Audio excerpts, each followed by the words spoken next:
Hey everybody, it's me. Oh my God, you know who that totally reminded me of? Lorraine from Mad TV. Do you remember her? Remember her? Oh my gosh, she was so funny. You know, if you go on YouTube, you can look up Lady Mad TV, where they do a big thing with Dot, who was the girl with the gloves, who was kind of special. And then there was Bonifa, and then there was Lorraine, and then they had, at the very end, they had Miss Swan, and of course, because she was fierce, and that was the best part of that song too. She better get it. Kudos to you, Alex Borstein. You were fierce. Okay, moving on. Sorry. My name is Angel Benton, and this is Angel Sudsy Recap, where we delve into the world of daytime television, and we do a few reality shows on the side. I've got a belch coming. Do I? There we go. Yes, I did. Okay, so what I've been doing is this is now episode 3 of my special 4-part series where I talk about all of the various nominees for the Daytime Emmys, because it's that time of year again for the Daytime Emmys. Now, discussing all of the nominees, I need to point out that these are all my particular picks as someone who has watched all 4 shows all year long. But that's not how it works at the Daytime Emmys. It should be, but it's not. Basically, what the actors have to do is they have to pick 2 episodes of their best. Actually, I feel bad for the people on Bold and Beautiful because that's only 1 hour. 2 episodes is just 1 hour, but I digress. They have to pick 2 episodes of their best work and then submit it, and then that's what they're judging against each other. So, okay. So now, this week, I know last week I was talking about the General Hospital Convention. That was so much fun. And the next episode for General Hospital of Sudsy Recap that I'm doing, I'm actually going to be talking about the GH Fantasy event that I went to in Phoenix. And then the week after that, I'm doing an episode where I talk about the 55th anniversary episode and that storyline. So that's kind of where this program is going. Okay, so let's talk about the nominees for Outstanding Lead Actress in a Daytime Drama. Now, the nominees are Eileen Davidson, who was nominated for her role as Ashley Abbott on Young and the Restless. Nancy Lee Grahn from General Hospital, who plays Alexis Davis. Marcy Miller as Abigail Devereaux on Days of Our Lives. Mara West, who plays Ava Jerome on General Hospital. And Laura Wright, who plays Carly Corinthos on General Hospital. Now, of the 3 General Hospital ladies, you know I love Nancy Lee Grahn. She's got a very special place in my heart, and she is a sweet and hilarious woman. And she's a great actress as well. I just don't think she had the material this past year. It's great that she got a nomination, don't get me wrong. I just don't see her winning this particular year. Okay? So, that would leave it. And like I said, and I think Marcy Miller, I think she'll win next year because she is on fire. But right now, she's on fire. And Ashley, I don't think, was strong enough to win anything. So, she should have won a Susan. She should have been nominated, but I digress. So it's between Mara West, who plays Ava Jerome, and Laura Wright as Carly Corinthos. So when you think about where first of all, I don't really know exactly when the cutoff was for the submissions for the Daytime Emmys, right? But I know that they started off last year in the same place with Morgan's death, right? So they were both playing great stuff, Obviously, they were coming at it from different angles. Carly's lost a son. Ava Jerome has lost a former lover that it might be her fault that he's dead. And then that story kind of splintered off for the 2 of them. Whereas Carly had all that junk with Nell. Mara West then had the brilliant stuff with the face. Where she got burned and she had to go through. She was integral in the Patient 6 storyline, which was, even though, again, it was kind of the cheap way out, she did do a really good job with that. Like, she did an amazing. And, what's funny is that the best thing about Ava Jerome is that they let that unfold over time. Like, at first, I thought, oh my God, is she seriously going to be like skulking around all the time like the goddamn Phantom of the Opera with half of her face covered or whatever? But, I mean, but I'm glad that it was slow. It wasn't just rushed like, one minute you are a burn victim all over all of your body, and then the next day you're fine. But the scene where Spencer, Nicholas's son, comes to visit Ava when she's in the hospital and puts his head on Ava and she holds him. I mean, that scene alone, they both deserve daytime Emmys for, just for that. So Mara West is getting my pick for Best Actress for Outstanding Lead Actress in a Drama Series. I'm going to call it that. It's going to go to her because she was just incredible. Okay, so for Outstanding Lead Actor, there's Peter Bergman, who plays Jack Abbott on Young and the Restless. Michael Easton, who is currently playing Hamilton Finn. Lord knows I can't keep up with his characters. He's probably on character number, 5, 4, 6? I don't know. John McCook, who plays Eric Forrester on Bold and the Beautiful. Billy Miller, another one, who was Jason Morgan, then he became Drew Kane on General Hospital, and then James Reynolds as Abe Carver. Now, of the two guys on General Hospital, Michael Easton had some good... First of all, Michael Easton's a great actor. And second of all, he had really good material. But...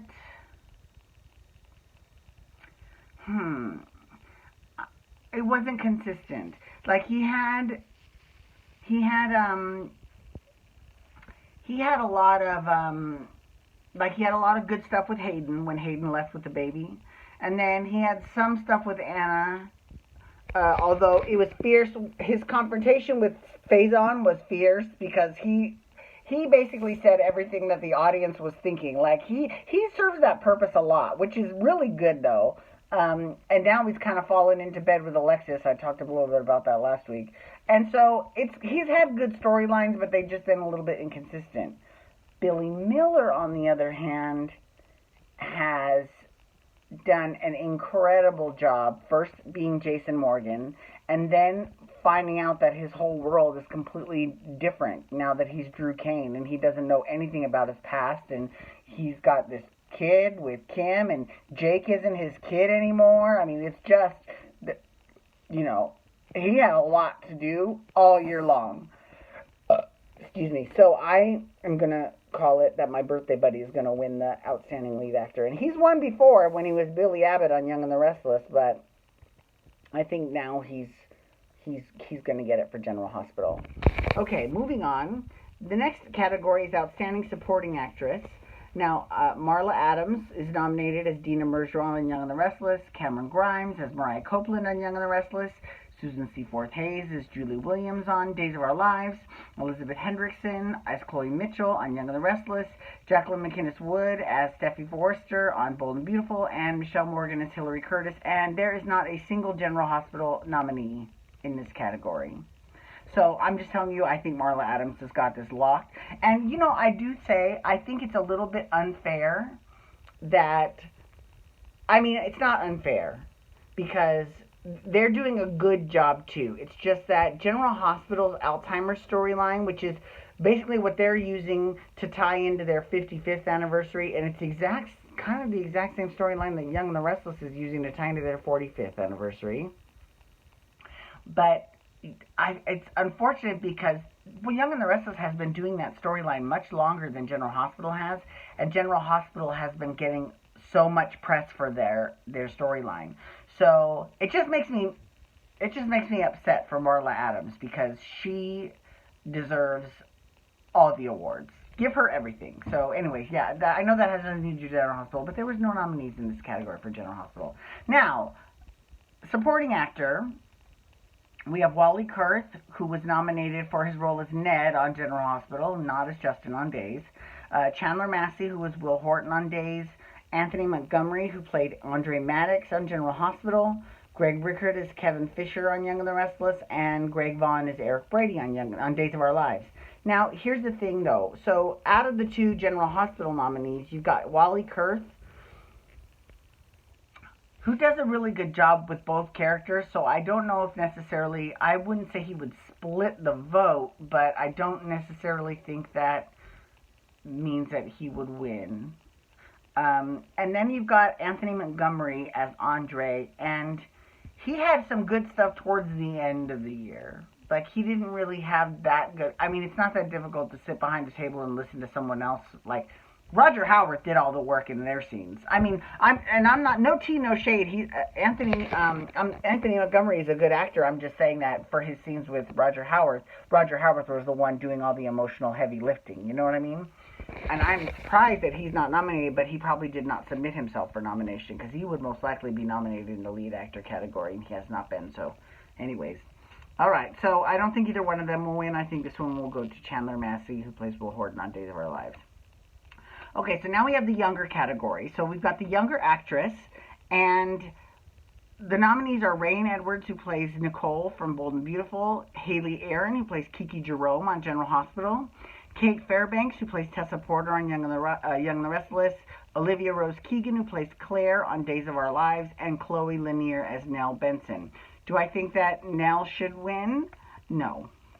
But I don't think that Chloe is a bad actress at all. I think she's a good actress, and it was one of the interesting things about the fantasy weekend was how much everyone spoke very highly of her. So that's good. I just don't think that character is that fleshed out. Again, I've said it many times. I think that what makes Bad Girls so wonderful on soaps is that all those bad girls have redeeming qualities. Carly was a bad girl. Bobby was a bad girl.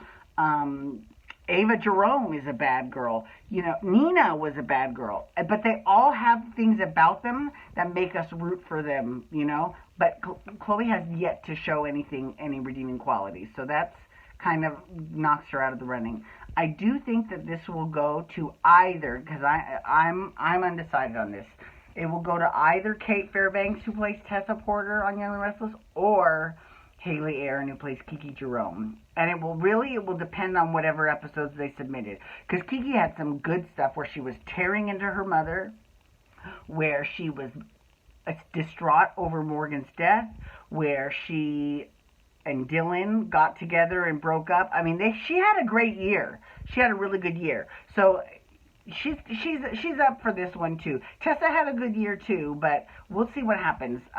But I definitely think that Haley Aaron definitely is in the running for this particular category. Okay, now for Outstanding Younger Actor, and this is going to be a little bit different. So Lucas Adams, who plays Trip from Days of Our Lives, he's nominated against Rome Flynn, who plays Zende Forrester. I hate that they say that. Zende Dominguez on Bold and Beautiful. Tristan, whatever his name is, who plays Reed Hellstrom on Young and the Restless. Casey Moss, who plays J.J. Devereaux on Days. And Hudson West is Jake Weber. Now, to me, this is between Casey Moss and Hudson West, which is because they're vastly different in age. I would say, because the category cuts off for younger actor at age 25. So I would say Casey Moss is probably somewhere between 21 and 24. Like, I would say he's pushing it, right? Whereas Hudson West is obviously like 10, right? Like, he's not that old. But, so when you think of it that way, I'm actually changing my mind. I think Hudson West will actually win this category, because to be that young and to be able to convey the amount of emotions that he has done as Jake, oh my God, that scene where he was telling, oh my God, I'm getting teary thinking about it. The scene where he was telling Drew, you know, you will always be my daddy. You know, I don't know who that guy is. I love you. You're my dad. I mean, my heart just broke into a million pieces. Oh, he did such a good job. Oh, he was so good. So, yeah, I'm changing my mind. I'm going to vote for Hudson West for this one. I think that he's going to take this one. Okay, so now we have the Outstanding Guest Performer in a Drama Series, and this is where men and women are nominated against each other. So we've got Ryan Ashton, who played Zach Stinnett on Young and the Restless, Rob Derringer, who played Scooter Nelson, who I still don't even know who that is, on Days of Our Lives, John Enos as Roger on Days of Our Lives, Morgan Fairchild as Angelica Devereaux on Days of Our Lives, and Vernie Watson as Stella, Aunt Stella, Stella Henry on General Hospital. Now, here's the thing. Vernie Watson is fierce. Don't get me wrong. Do I think that she's sort of suffering by being in this category? Yeah, I think so. Because I don't know what delineates a guest performer from a supporting actress, because she could easily be in that supporting actress category. So I'm actually calling John Enos as Roger because it was very obvious he was just a guest player, and he did a great job with his performance. Bernie Watson is incredible. Don't get me wrong. I just think she's in the wrong category. Okay, so finally there's the writing, which is between all 4 shows, and I think Days of Our Lives is going to win that one just because they have been consistent this entire year. This year, now last year they were not, and then now the best show. Now General Hospital won the best show last year, but this year I think it'll go to Young and the Restless. I think that they'll win it this year. So that's just my picks for the daytime Emmys for those 3 shows. We'll do Bold and Beautiful in a couple episodes. The next episode I'm going to do is going to be about the Housewives of Beverly Hills. So thank you so much for logging on today. I do appreciate it. Please feel free to follow me on Twitter, Instagram, and Snapchat at Angel Benton. Excuse me. And you can hashtag GH to talk General Hospital. You can hashtag Daytime Emmys to talk the Daytime Emmys with me. You can also hashtag RHOBH or Real Housewife shit to talk about the Real Housewives of Beverly Hills. And you can also hit that subscribe button on my YouTube channel and give me a thumbs up. Yeah. So thank you so much for logging on today. Oh, and while you're there, if you look around my channel, because see, when you subscribe, you get my YouTube videos sent to your email inbox every single day. You can also see that I've got another series called Storytime with Angel Benton, where I, as opposed to being a daily show like this is one that happens every other month. So the next episode, because the first episode was in February, the next one is coming up in just a couple days. Okay, thank you so much for logging on, everyone. Have a great night. Peace out. Wubba, wubba, wubba.